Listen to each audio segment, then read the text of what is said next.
Bharuch depot દ્વારા હોળી ધૂળેટીના તહેવારને ધ્યાને રાખી પંચમહાલ તરફના શ્રમજીવીઓને તેમના વતન તરફ જવા માટે 10 માર્ચથી એક્સ્ટ્રા બસનું સંચાલન કરવામાં આવનાર છે, જેમાં રોજની 30 વધારાની બસો દોડાવવામાં આવશે।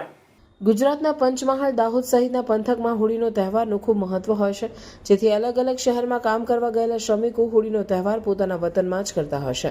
ભરૂચ જિલ્લામાં પંચમહાલ તરફના મોટી સંખ્યામાં લોકો કંપનીઓમાં કન્સ્ટ્રક્શનમાં કામ કરતા હોય છે। હોળીના સમયે શ્રમિકોને પોતાના વતન જવામાં કોઈ તકલીફ ન થાય તે માટે ભરૂચ ડેપો તરફથી 10મી માર્ચથી એક્સ્ટ્રા બસની વ્યવસ્થા કરવામાં આવે છે, જે ભોલાવ ડેપો, નર્મદા ચોકડી ડેપો તેમજ અંકલેશ્વર જીઆરડીસી બસ ડેપોથી બસો ઉપડશે।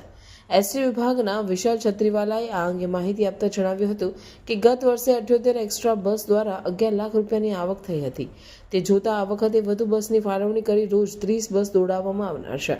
આમ તારીખ 10 માર્ચથી 12 માર્ચ સુધી 3 દિવસમાં 90થી વધુ બસો એક્સ્ટ્રા સંચાલન થકી મોકલવાનું આયોજન હાથ ધરવામાં આવ્યું છે।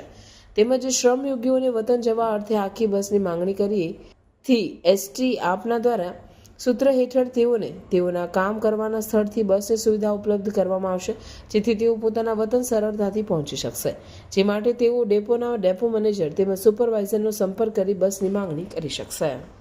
દાહોદ, પંચમહાલ, ગોધરા તરફના શ્રમયોગીઓને પોતાના વતન તરફ જવા માટે બસ સરળતાથી મળી રહે તે માટેનું આયોજન હાથ ધરવામાં આવેલ છે। ગત વર્ષના પરિણામો, સંચાલકીય પરિણામો જોતા ચાલુ વર્ષે પણ રોજિંદા 30 વાહન થકી 3 દિવસ સંચાલન હાથ ધરી અંદાજિત 90થી વધુ બસોનું આયોજન હાથ ધરેલ છે।